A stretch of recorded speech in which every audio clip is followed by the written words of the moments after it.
اعوذ باللہ من الشیطان الرجیم بسم اللہ الرحمن الرحیم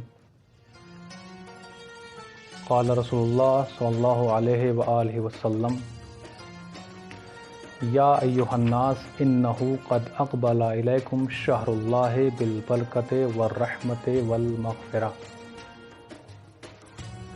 محترم ناظرین، السلام علیکم ورحمۃ اللہ وبرکاتہ۔ آپ حضرات اس وقت الحسینی مشن لائیو انڈیا کی دیکھ رہے ہیں، اور آج کا جو ہمارا ٹاپک ہے وہ ہے برکت۔ محترم ناظرین، جیسا کہ آپ جانتے ہیں کہ لاک ڈاؤن اور کرونا وائرس کی وجہ سے علماء کرام تبلیغ رمضان کے لیے نہیں جا سکے ہیں۔ صرف ہمارے پاس ایک ہی ذریعہ تھا، اور وہ یہ تھا کہ ہم سوشل میڈیا کے ذریعے سے دین اسلام کی باتوں کو شیئر کریں، اور ماشاءاللہ علماء کرام، شورائے کرام، Facebook I D, YouTube وغیرہ اور دوسری چیزوں سے سوشل میڈیا کا استعمال کرنے کے بعد آپ حضرات تک دین کی بات پہنچا رہے ہیں۔ میں بھی آپ حضرات کے سامنے دین کی بات پہنچانے کے لیے آیا ہوں۔ انشاءاللہ مجھے پوری امید ہے کہ آپ اپنے لائک کے ذریعے سے اور کمنٹ کے ذریعے سے مجھے بتائیں گے کہ آپ تک میری کتنی بات پہنچ رہی ہے۔ اگر کسی حضرات کا کوئی بھی سوال ہے، کوئی بھی کوشچن ہے، تو وہ کمنٹ کر سکتا ہے، انشاءاللہ اس کا جواب بھی ضرور دیا جائے گا۔ تو شروع کرتے ہیں اپنا آج کا ٹاپک۔ ہمارا آج کا جو عنوان ہے وہ ہے برکت۔ رسول اللہ نے خطبہ شعبانیہ میں ارشاد فرمایا۔ خطبہ شعبانیہ یہ وہ خطبہ ہے جو رسول خدا نے رمضان آنے سے پہلے رمضان کے متعلق اس میں کچھ باتیں بیان کی تھیں۔ رسول کا پہلا جملہ یہ، یا ایھا الناس، اے لوگو، انہو قد اقبل الیکم شہر اللہ، کہ دیکھو بے شک اللہ کا مہینہ تمہارے لیے نزدیک ہے۔ کس کے ذریعے؟ بالبرکت والرحمت والمغفرہ۔ اللہ کا جو مہینہ آنے والا ہے وہ برکت کے ساتھ آئے گا، رحمتوں کے ساتھ آئے گا، مغفرت کے ساتھ آئے گا۔ تو ہمارا جو آج کا عنوان ہے وہ ہے برکت۔ تو عزیزان ناظرین، برکت کی بہت ساری وجوہ اور اسباب ہیں کہ برکت کس طریقے سے آتی ہے، برکت کے معنی کیا ہیں، کہ قرآن میں برکت استعمال ہوا ہے نہیں ہوا ہے۔ انشاءاللہ آپ ساتھ خدمت میں 15 منٹ میں بہت کچھ بیان کرنا ہے۔ ناظرین، سب سے پہلے یہ کہ برکت کے معنی کیا ہیں۔ برکت یعنی خیر کثیر، برکت یعنی نعمتوں میں اضافہ۔ برکت جو ہے وہ اگر کسی چیز کے اندر دو صفتیں پائی جاتی ہیں تو برکت ہے۔ پہلا کہ اس کے اندر زیادتی، کثرت کا ہونا، دوسرا اس چیز کا مستقل طور پر باقی رہنا، دوام پایا جانا۔ ہو سکتا ہے کہ ایک چیز میں اضافہ ہو، زیادتی ہو، کثرت ہو، لیکن ہو سکتا ہے کہ اس میں دوام نہ پایا جاتا ہو، استقلال نہ ہو، ہمیشگی نہیں پائی جاتی ہو۔ ناظرین،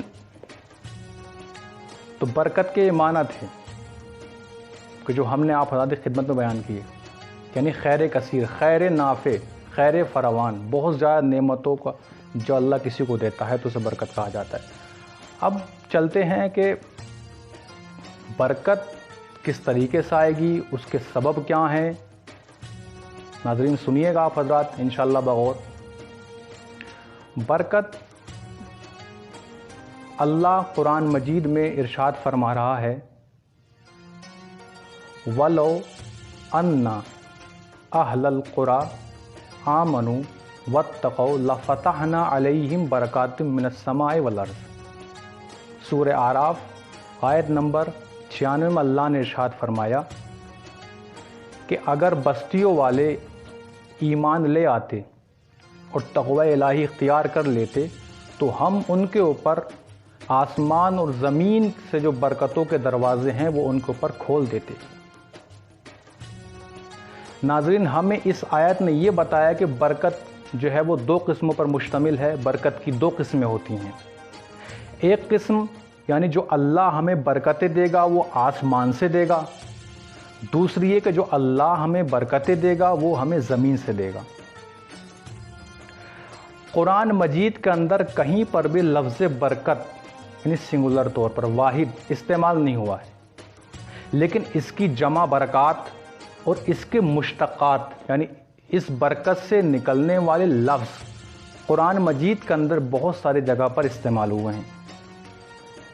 33 جگہ پر یہ الفاظ استعمال ہوئے ہیں جو کہ لفظ برکت سے الفاظ نکلے ہیں۔ جیسے کہ میں آپ حضرات کے سامنے بیان کرتا ہوں کہ قرآن مجید نے کس کس چیز کو برکت کہا ہے۔ قرآن نے کہا انا انزلناہ فی لیلۃ مبارکہ، کہ ہم نے قرآن کو مبارک رات میں نازل کیا، یعنی کہ شب قدر کو قرآن مجید نے برکت کہا ہے۔ اس کے بعد قرآن نے کس چیز کو اور برکت کہا ہے؟ سبحان الذی اسری بعبدہ لیلا من المسجد الحرام الی المسجد الاقصی الذی بارکنا حولہ، کہ پاک ہے وہ ذات جو اپنے بندے کو رات کے کچھ حصے میں مسجد حرام سے مسجد اقصی کی جانب لے گئی۔ الذی بارکنا حولہ، وہ کیسی مسجد ہے جس کو برکتوں نے چاروں طرف سے گھیر رکھا ہے۔ یہاں پر اللہ نے برکت استعمال کیا۔ اللہ نے خود قرآن کو برکت کہا ہے۔ اللہ نے اس کے علاوہ بہت ساری چیزوں کو برکت قرار دیا ہے۔ تو 33 مرتبہ قرآن میں لفظ برکت کے مشتقات استعمال ہوئے ہیں۔ اب آپ حضرات کے سامنے جیسے کہ برکت، اب وہ اسباب کیا ہیں جو ہمارے یہاں پر برکت آئے، تو سب سے پہلے ہے اللہ پر ایمان۔ اگر اللہ پر ہمارا ایمان نہیں ہے، ایمان کا مطلب یہ نہیں کہ صرف ہم یہ کہیں کہ اللہ ایک ہے، اگر ہمیں برکتیں چاہیے تو ایمان کا جو حق ہے ہمیں وہ ادا کرنا پڑے گا۔ یعنی کہ ایمان، اللہ پر ہمارا ایمان ہونا چاہیے۔ پہلی وجہ کیونکہ تمام برکتوں کا جو نازل کرنے والا ہے وہ خداوند عالم ہے، اور علت تام، مکمل سبب، مکمل علت جو ہے وہ خداوند عالم ہے کہ وہی ہمیں برکتیں عطا کرے گا۔ تو سب سے پہلے اللہ پر ایمان۔ اب اللہ پر جو ایمان ہے، جیسے ہمارے ائمہ نے مناجات دعاؤں کے اندر کس طریقے سے اللہ کو پکارا ہے، آپ حضرات سنیے دو چار جملے کہ اللہ نے کس طریقے سے، ائمہ نے ہمارے کس طریقے سے اللہ کو اپنی مناجات اور دعاؤں میں پکارا ہے۔ ائمہ فرماتے ہیں یا ولی البرکات، اے برکتوں کے سرپرست، اے برکتوں کے ولی، یا مخرج البرکات من معادنہا، کیا کہا کہ اے کانوں سے خزانوں کو نکالنے والے، یہ خزانے جو برکتیں ہیں ان کو نکالنے والے، یا منزل البرکات، اے برکتیں نازل کرنے والے۔ اس کے علاوہ کیا کہا؟ یا مجری البرکات علی اہلہا، کہ یعنی برکتوں کو اس کے اہل تک جاری کرنے والے، اس کے اہل تک پہنچانے والے۔ یہ کون فرما رہے ہیں؟ ہمارے ائمہ فرما رہے ہیں اپنی دعا و مناجاتوں کے اندر کہ اس طریقے سے انہوں نے خدا کو برکت یا مجری البرکات یا منزل البرکات کے ذریعے سے اللہ کو پکارا ہے۔ اسی وجہ سے اللہ کا جو ایک نام ہے وہ ہے مبارک۔ جو صفتیں ہیں اللہ کی ان میں سے ایک صفت ہے مبارک ہے۔ اب جو شخص برکت چاہتا ہے اپنی چیزوں کے اندر، عمر میں برکت چاہتا ہے، رزق میں برکت چاہتا ہے، گھر میں برکت چاہتا ہے، اولاد میں برکت چاہتا ہے، تو اسے اللہ پر اس طریقے سے ایمان لانا چاہیے جس طریقے سے ایمان لانے کا حق ہے۔ تو پہلی شرط کیا ہوئی کہ ایمان آپ کا خدا کے اوپر ہونا چاہیے، تبھی آپ کے اوپر، کیونکہ قرآن نے کہا ہے وَلَوْ أَنَّ أَهْلَ الْقُرَىٰ آمَنُوا وَاتَّقَوْا، کہ اگر بستیوں والے ایمان لے آتے، وَاتَّقَوْا۔ اب دوسری شرط کیا ہے؟ تقوی الہی، وَاتَّقَوْا، اور اگر تقوی الہی، پرہیزگاری، متقی بن جانا۔ اگر یہ دو صفتیں ہیں، پہلی ایمان آپ خدا کے اوپر لے کے آئیں، دوسری آپ متقی بن جائیں، اگر دو صفتیں ہیں تو اب جو ہے آپ کو اللہ برکتیں نہ آپ کے لیے اللہ برکت نازل فرمائے گا۔ اور واقعاً یہ جو مہینہ چل رہا ہے وہ برکتوں کا مہینہ ہے۔ ہمیں کسی مہینے میں اللہ برکتیں دے یا نہ دے، لیکن یہ ایسا مہینہ ہے کہ اس میں مومن کی دعا ضرور مستجاب ہوتی ہے۔ انسان جب جو بھی دعا کرتا ہے، جو بھی نیک دعا کرتا ہے، اللہ دعا کو ضرور قبول کرتا ہے۔ تو انشاءاللہ وہ ہمیں برکتیں ضرور اس مہینے میں عطا کرے گا۔ تو پہلی شرط ہے ایمان، دوسری شرط ہے تقوی الہی۔ سورہ طلاق میں اللہ ارشاد فرما رہا ہے کہ اگر جو تقوی الہی اختیار کرتا ہے، سورہ طلاق میں اللہ نے کہا جو تقوی الہی اختیار کرتا ہے، یعنی جو اللہ سے ڈرتا ہے، اللہ اس کے لیے مشکلات سے نکلنے کا راستہ فراہم کر دیتا ہے۔ کہ تمہیں مشکلات سے نکلنا کیسے سے اللہ نکالتا ہے۔ شرط کیا ہے کہ تقوی الہی اختیار کرو۔ پھر اس کے بعد خدا اس جگہ سے ہمیں رزق دیتا ہے۔ قرآن کہہ رہا ہے اس چیز کو، خداوند عالم سورہ طلاق میں کہہ رہا ہے کہ ہم تمہیں اس جگہ سے رزق دیں گے کہ جہاں سے تم گمان بھی نہیں کر سکتے ہو۔ یہ قرآن مجید میں اللہ نے تقوی کے معنی کیا ہیں؟ تقوی یعنی تمام حرام کاموں سے بچنا اور تمام واجبات کو انجام دینا، یہ ہے تقوی الہی۔ پھر ایک دوسری جگہ پر تقوی کے معنی بیان ہوئے ہیں، وہ یہ امام سے کسی نے پوچھا کہ امام تقوی کیا ہے، تقوی کسے کہتے ہیں؟ تو امام نے فرمایا کہ تقوی جہاں اللہ تمہیں دیکھنا چاہتا ہے وہاں تم نظر آؤ، اور جہاں اللہ تمہیں دیکھنا نہیں چاہتا ہے وہاں تم نظر نہ آؤ۔ مطلب کیا ہے؟